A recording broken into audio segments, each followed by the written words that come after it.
Welcome to Silas, a channel of horror and the history of dark civilizations. Dony took advantage of the long holiday to seek a new adventure. He was tired of his college routine and wanted a different kind of experience in the wild. Since childhood, Dony had a natural instinct for adventure and was not easily scared. So, when he heard about a campsite deep in the forest rarely visited and rumored to be haunted, he was immediately intrigued. He quickly sent out invitations to his group of friends, but the responses were not what he had hoped for. Most of them declined, saying the place was too remote and had a bad reputation. Out of everyone he contacted, only Bram and Vivi agreed to join. Bram was his closest friend since the start of college, while Vivi was a new acquaintance known for her bold nature. "Well, as long as we go, that's what matters," Dony muttered. Even with just the three of them, their spirits were high. They planned the trip, packed supplies, and checked all their gear. What they didn't know was that this trip wouldn't be just a regular holiday, it would mark the beginning of a nightmare they would never forget. They started their journey early in the morning. With bicycles and large backpacks, they rode along winding rural roads. The further they ventured into the forest, the quieter everything became. A thin mist blanketed the path, and towering pine trees seemed to observe their every move. Vivi, who had been cheerful earlier, began to sense something strange in the air, an unsettling coldness, as if something was hiding in it. They stopped occasionally to rest and drink water. At one point, Dony noticed an old wooden sign, half broken, with faint writing, "Forbidden area, do not enter without permission." But Dony ignored it. "Just a scare tactic," he said casually, although Bram looked uneasy. Around 6 in the evening, they arrived at their destination, a clearing between rows of pine trees. It looked like the perfect place to camp. Vivi happily leaned her bike against a large tree, while Dony and Bram shouted into the air, releasing their fatigue. But their voices echoed too long, unnaturally long.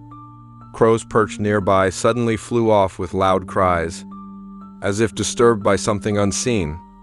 After setting up the tent and lighting a campfire, they relaxed. Dony strummed a guitar, Bram sang along, and Vivi danced and laughed. The cold night felt warm with their laughter.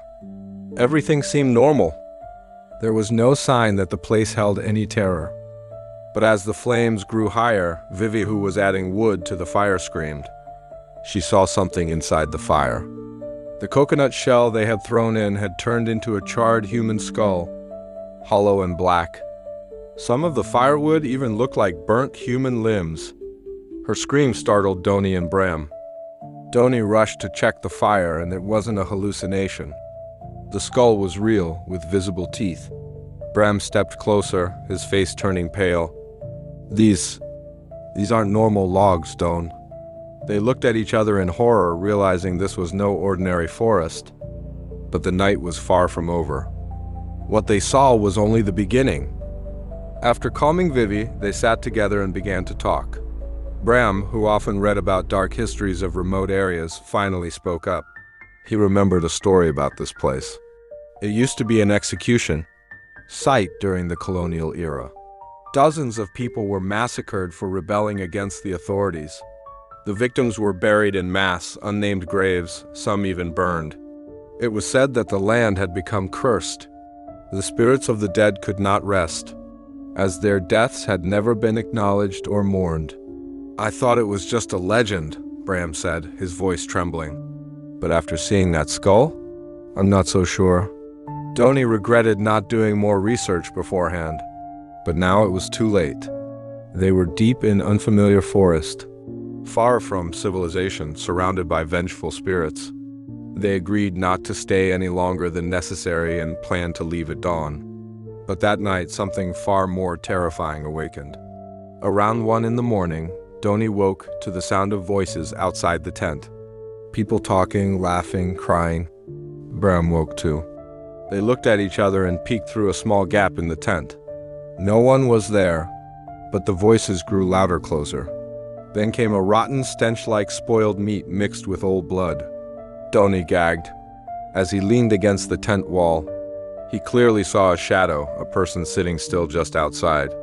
The figure didn't move, only remained there, still and sullen. "Is that a person?" Bram whispered. Dony didn't reply. When they looked again, the figure was gone. But through another slit, they saw the campfire had relit itself. Around it, 10 figures sat with their backs to the tent. When the figures slowly turned around, their faces were destroyed, covered in blood and wounds. Their hollow eyes seemed to stare directly at them. Dony and Bram scrambled back into the middle of the tent, waking Vivi, who was already trembling. The three of them huddled together, hugging their knees. The wind howled louder, the ghostly voices echoed from all directions. The tent shook violently. Then suddenly, a pale bluish hand slipped under the tent and grabbed Vivi's leg. She screamed, "Brum!" And Dony tried to pull her back, but the grip was too strong. They tugged and pulled until horribly Vivi's body was torn in two. Her screams echoed and then stopped. Her insides spilled out, blood soaked the tent. Dony and Bram froze, unable to comprehend what they had just witnessed. Outside, cheers and laughter rang out. The figures dragged Vivi's body, impaled her upper half on a pole, and began roasting her over the fire. The smell of burning flesh choked them. Bram sobbed. Dony could only cover his face. The nightmare was far from over. There was no time to think. More hands slipped into the tent and grabbed Bram. This time, more of them. Dony tried to help, but Bram was violently pulled outside. They tied him up and pierced his body with a long stick, from anus to mouth. The figures laughed as they roasted Bram alive. Dony was paralyzed. He couldn't look. When Bram's screams turned to dying moans, Dony snapped out of it and ran. He burst out of the tent, hit branches and trees, then found his bicycle. Without looking back, he pedaled as fast as he could. Shadows chased him. Somehow, he escaped. After nearly 2 hours, he saw lights ahead a village. He entered, desperate for help. The village was quiet and cold. A few people stirred at the sound of his frantic pedaling. But when they saw Dony, their expressions changed. They looked terrified. Windows slammed shut. An old man approached and stared at him in horror. What are you carrying on your bike?" the man asked. Confused, Dony turned around and his heart nearly stopped. On his bike sat 2 figures. Vivi and Bram, their bodies mangled, eyes glowing red and faces filled with rage. Dony fell off his bike and screamed. But when the villagers came closer, the figures were gone. Yet the stench of rot and blood still lingered. Dony knew then this wasn't just a haunting. It was a curse. From that day on, Dony's life became hell. No matter where he went, he saw Vivi and Bram, in mirrors and dreams even in daylight. They would stand in the corners of rooms, staring without blinking. Dony tried burning all his camping gear, but they didn't leave. He visited shamans, priests, imams. They all said the same thing: return to the place and apologize. But Dony knew an apology would never be enough. He started to lose control. He couldn't eat, couldn't sleep. His face turned pale and thin. People thought he was insane. But Dony knew he was merely a victim of something far more terrifying. And there was only one way out: to go back. With hollow eyes and shaky steps, Dony returned to the campsite. But the forest had changed. The pine trees were gone.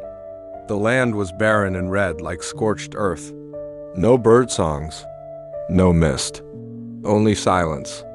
In the middle of the land, 3 wooden poles still stood.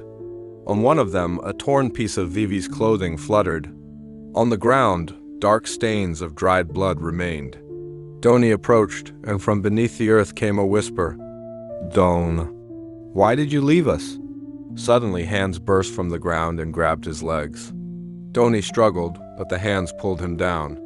He screamed, but no one heard. That night, 3 fires burned again.